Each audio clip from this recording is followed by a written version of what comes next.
Welcome to Rants TV. Hi guys, nandito po tayo ngayon sa Pasay Rotonda. Please samahan niyo po akong mag-update dito sa Phase 1 EDSA Rehabilitation and Repairs. Ito po yung update natin today, April 9, 2026.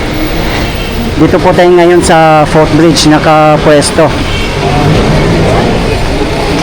Ito po yung southbound, ang babaybayin po natin papuntang Rojas Boulevard.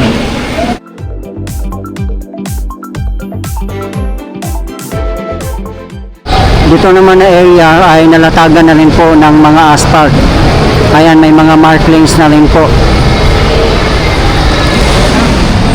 Southbound po ito. Yung station naman po dito ay hindi pa na-rehabilitate.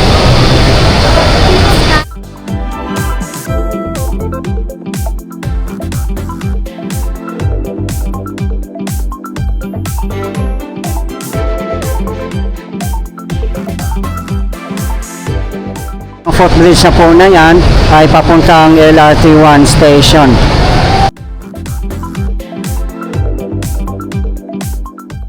Ito naman po ay northbound.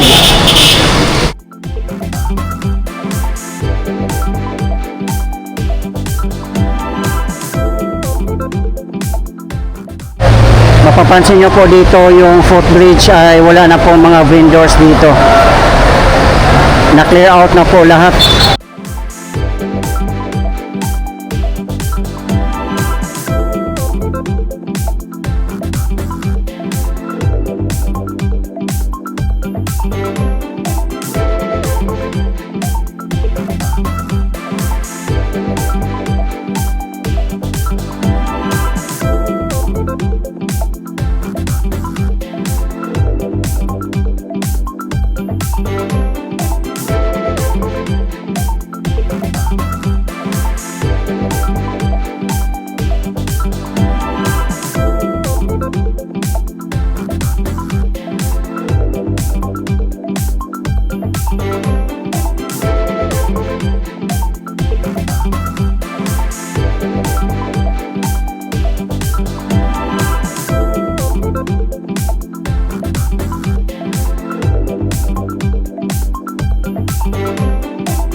Grabe, ganito ka busy ang Pasay Rotonda, lalo na pag rush hour.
Ayan lang po ang EDSA Taft Busway Station.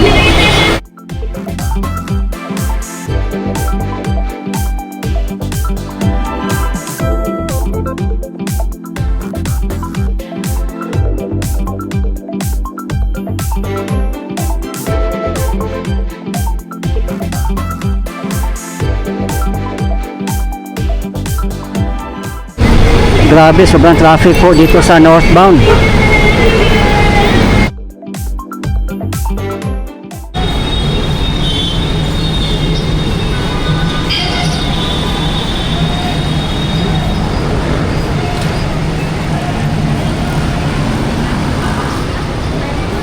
Ayun naman po ay Metro Point, managed by Ayala Malls.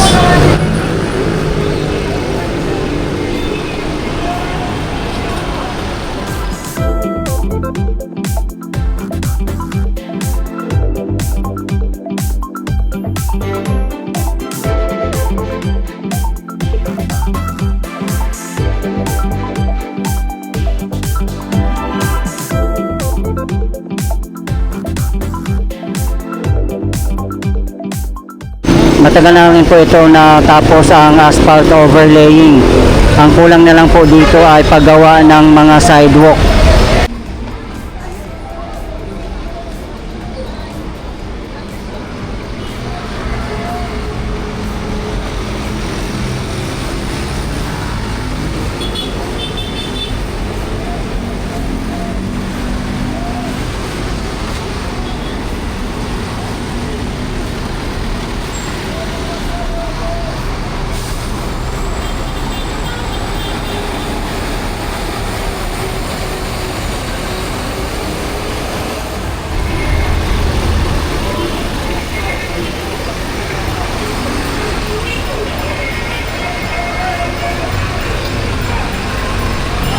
Makikita po natin dito na napaka-smooth na po ang biyahe ng mga motorist kasi wala na po mga lubak-lubak.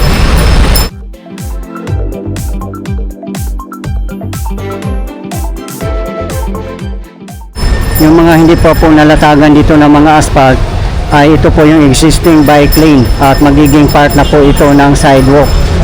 Kasi yung mga ginagawang sidewalk na po na bago ay kasama na po ang bike lane. Ayan na po sa tapat natin ang Taft Avenue Busway Station.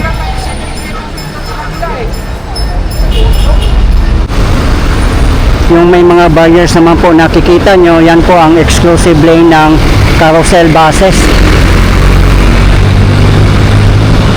At mapabilis na po ang biyahe nyo kung magbabas po kayo sa kahabaan ng EDSA kasi meron po silang designated busway stations.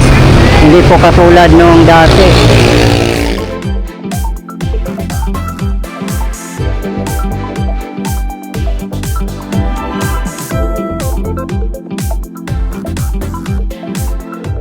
Ginagamitan po nila ito ng stone mastic asphalt kaya napaka durable po niya. Same daw po ito sa ginagamit ng mga airport.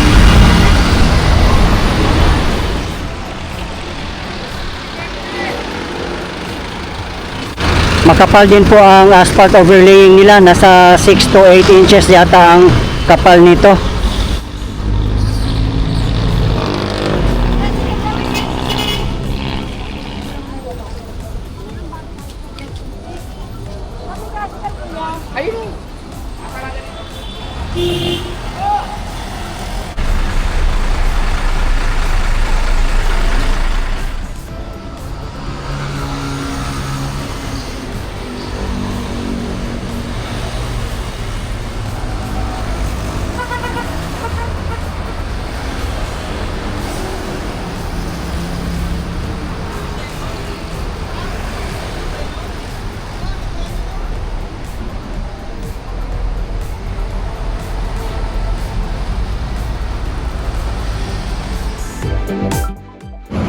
DPWH, Bureau of Internal Revenue, Department of Finance, and Bagong Pilipinas.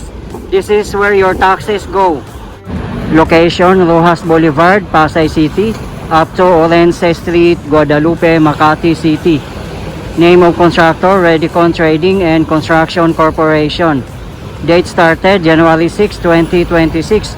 Contract completion date July 4, 2026. Contract cost 1,183,374,622.61 pesos.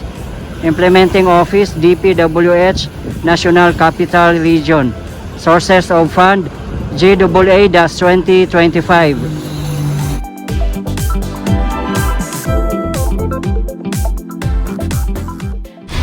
Kasama po sa rehabilitation ang mga MRT stations, busway stations, mga footbridge, mga tulay at iba pa.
Ang lapad na rin po ng sidewalk dito, mas lalaparan pa po nila.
Guys, sa mga gusto pong mapanood ang iba ko pang updates ng flood control project ng Marikina City, Pasig City, and Quezon City sa kahabaan ng Marikina River ay nasa aking previous video lang po, as well as MRT 7 updates.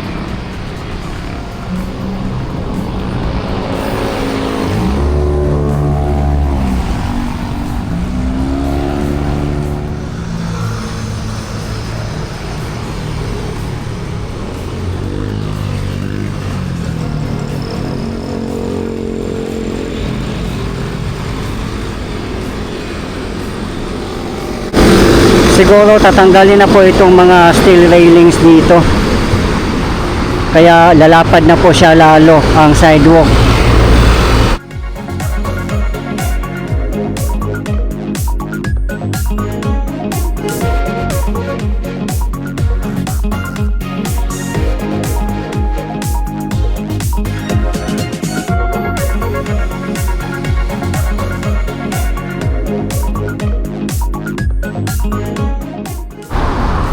Ayan, may drainage system din po dito.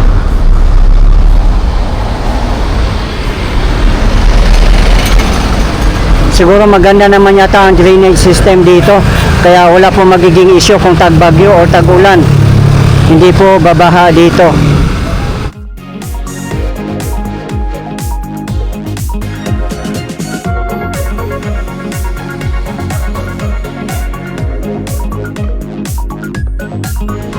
Ayan lang po ang FB Harrison Footbridge. Akyat din po tayo, guys.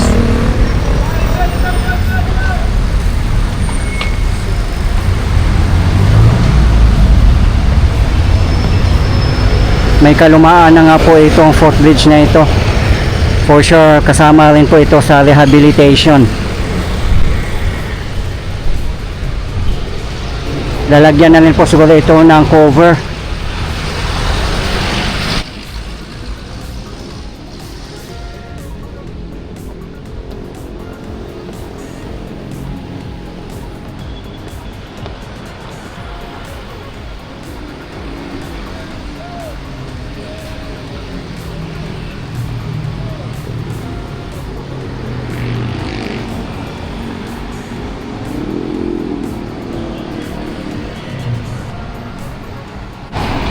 Ayan lang po sa bandang unahan natin ang Rojas Boulevard.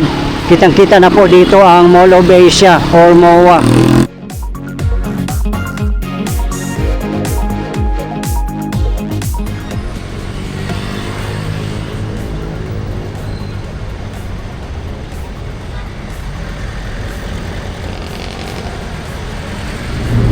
Ayan naman po ang northbound.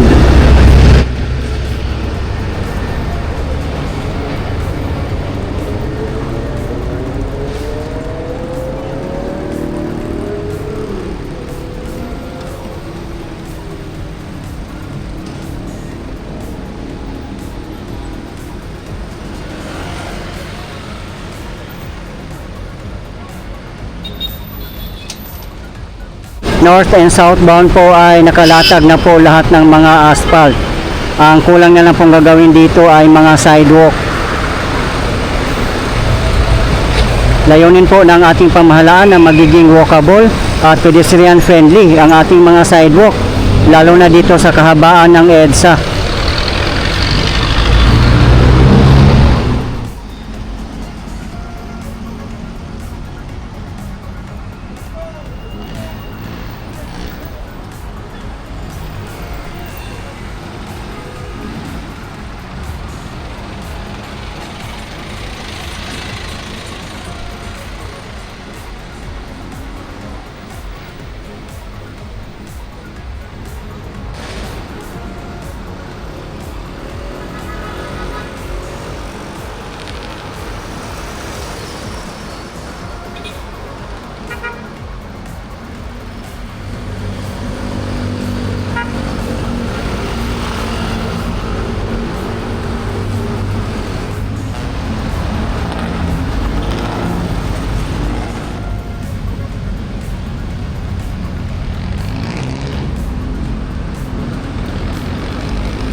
Mapapansin nyo po dito guys na ang dami po naka-install ng mga street lights, kaya sobrang liwanag na po dito.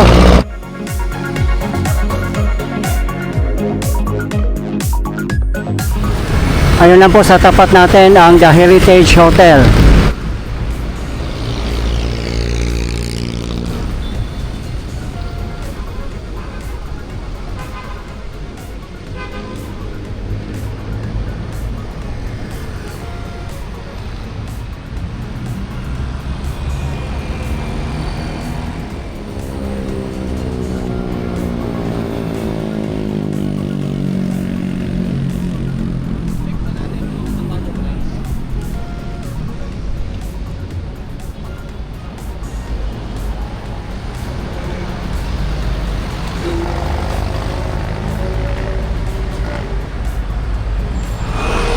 Grabe, kawawa naman sila guys. Oh, dito lang nakahiga sa kalye.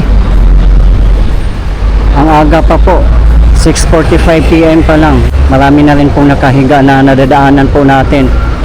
Lalo na sa bandang late night na po.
Dito na po tayo mismo guys sa Rojas Boulevard.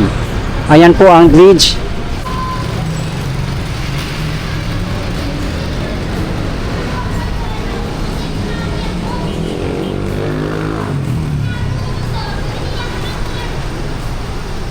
Hi, mga guys! Mga kalodi! Mayabang ka na!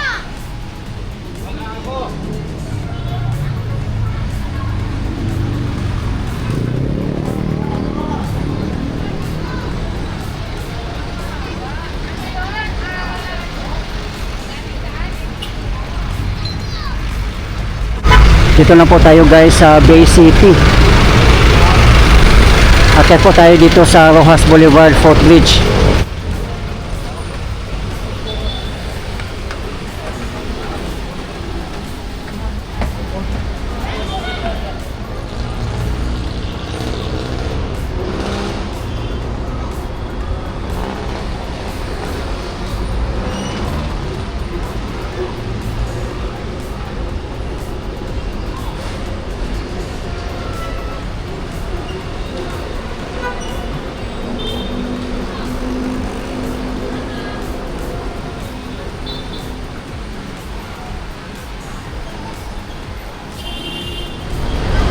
Ayun lang po ang MOA or Mall of Asia. Grabe, sobrang ganda dito sa Bay City.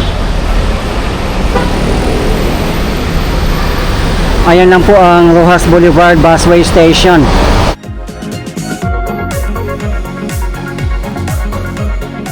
Okay guys, ito po yung latest update natin ngayon dito sa Phase 1 EDSA Rehabilitation and Repairs from Pasay Rotonda up to Rojas Boulevard. As of today, April 9, 2026.